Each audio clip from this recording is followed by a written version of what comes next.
Hey guys, good afternoon and welcome back to Morgan Hill Farms. So we were just doing a little bit of schoolwork and I was having some coffee and my older daughter yelled down from upstairs that the goats were out. And I thought that I would kind of just let them graze a little bit, but they were going over toward the pig area. So we are going to wrangle some goats. What are you doing? How'd you get out? It's not time to be milked yet. Bad girls. Oh my goodness. Oh my goodness. Come on, let's go. Let's go. Let's get some grain. Okay, go. I see where you got out at. You went right through the opening. How did that get open? All right, go back in. Okay, they're good for now. See if we can step this back in here. Try to get it nice and close. There you go. Just do a bow and then just double knot it so they can't bite the edges, because I think that's probably what they did. Now my goats don't typically get out, but you could see there that they seemed to make their way through the actual opening in the fence. It looks like one of them maybe had been chewing on the tie that I used to keep it closed, and they pulled that and it opened up. So they just kind of hopped out right there. So they didn't go over the fence or through the fence. So, you know, when people say that goats are escape artists, I think that some people do run into that, but we don't really experience that here, so that's a good thing. And you see that they came right back to us. They probably thought that I was going to get them some grain, which I didn't do because I am going to milk them, but I did have to run down and drop my kids off at soccer, but we are back now. But I wanted to talk to you guys today really quickly. I have been seeing so much online right now about conspiracy theories, about how, you know, you have people that are talking about things, and then you have a lot of other people saying, you know, oh, that's just a conspiracy theory and you're crazy. And, you know, I feel like we're seeing that a lot more, even in the prepper community, you know, where you might come across some information and it was, you know, pretty typical to question that. And a lot of people would be on board with questioning things and wanting to kind of find out the truth behind what was going on. But I feel like now that the new administration is in, I feel like people think, oh, you know, everything's good, nothing's going to happen. But I would caution you guys against that. There have been so many conspiracy theories that have been proven to be true. And I don't think that just because we have someone particular in office that means that the agenda of the craziness of the world is over. So one thing that I've really been thinking about that a lot of people would kind of say, you know, is a conspiracy theory is that, you know, is it really a stretch to say that they want to control us? I mean, look at digital currency. How easy would it be to track you, to know what you were buying, right? To limit you on certain things if they thought that you perhaps had purchased too much of something. What about this new thing with the UN and the World Economic Forum wanting the individualized internet IDs so that they can track you, see who you are, what you're posting on social media. Maybe they could know your political views that way. They certainly could find out your location, what you're buying, what you're searching. They could get a lot of information that way. And another thing that's kind of recently come out with that whole control thing is this whole talk about using AI to develop, let's call it medications.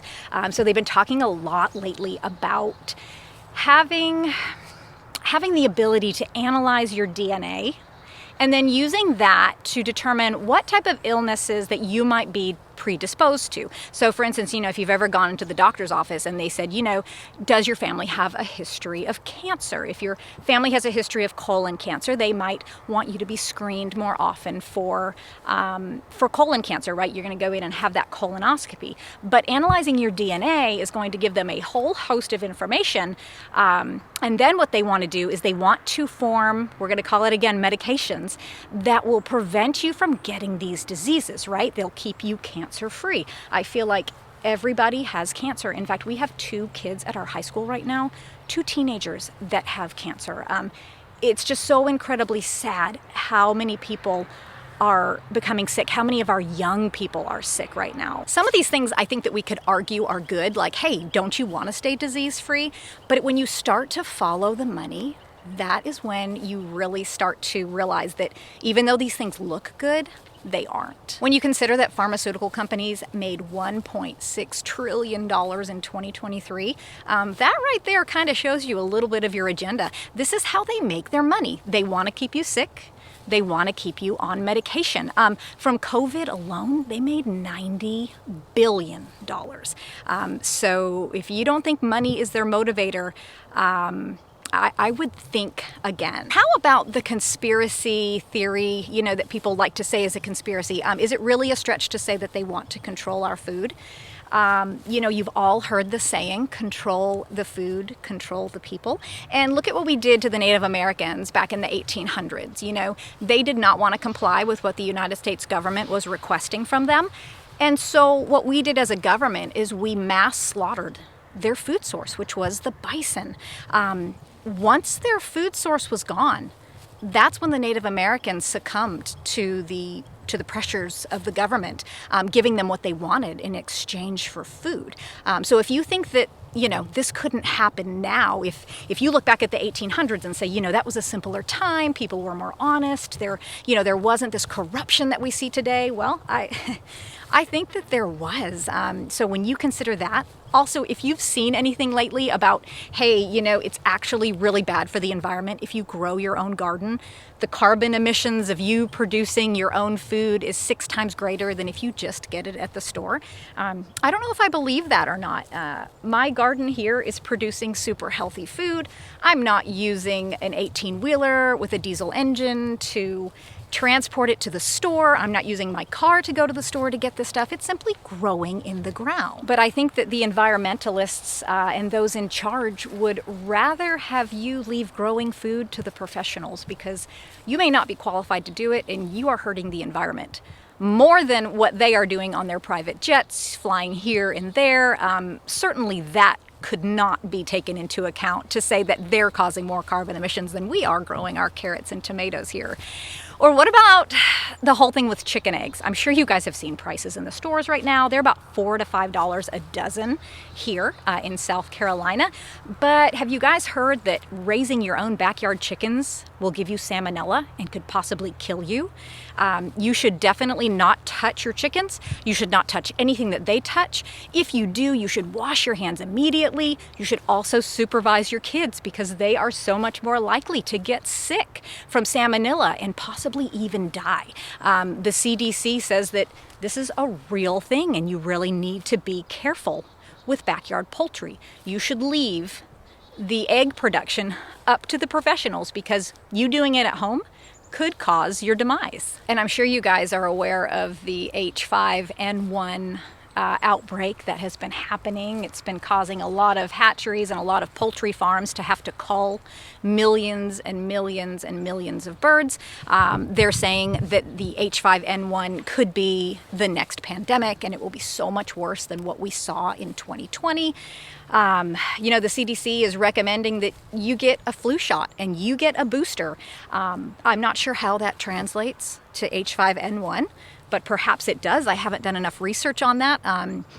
But could that be another tie back to making money for the pharmaceutical companies as a way that they want to control you? And then there's always the talk of raw milk, right? So we have goats here and I milk them. I don't pasteurize that milk. We've been drinking it for a few years now and we are healthy as horses. In fact, I find great satisfaction in having our own raw milk here and knowing that my kids are, getting added nutrition over what the store-bought milk can provide them. I like knowing what my animals are eating and knowing that the product that's coming out of them is healthier. I like knowing what ingredients I'm bringing up from my garden. Think about how many preservatives, how many added ingredients there are in foods, like just half and half, for instance. You can go buy half and half and you get milk and cream, but you also get disodium phosphate. You also get other additives in those. Is that necessary?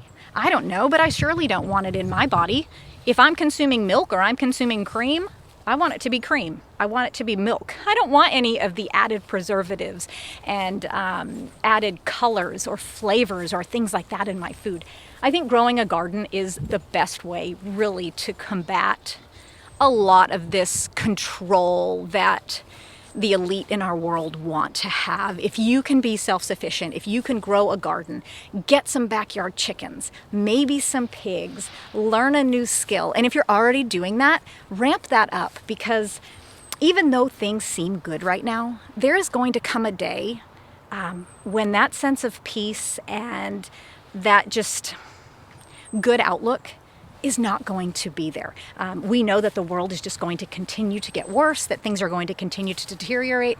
So use this time now, especially right now, when we are in the winter, perfect time to plant a garden, perfect time to buy some seeds, maybe just get some containers, some soil from your local garden center, and get a garden started. You can get chicks at Tractor Supply. You can get hatching eggs from maybe a friend that has backyard chickens. So really think about that, guys. Don't let people say that, you know, all of these things are conspiracy theories and you're crazy, because there have been so many over the years that have actually been proven to be true. Make sure you're still staying on top of things, watching what's happening in the world, and just keep working to become more and more self-sufficient. That's what we are doing here, and I hope you guys will too. But right now it's getting a little bit dark. I've got to go milk the goats before I have to go pick the kids back up from practice. But thank you guys so much for hanging out with me today. I hope you have a great rest of your day, and I hope that you are planning a garden or planning to do more in your garden this year than last year. We will see you in the next video, guys.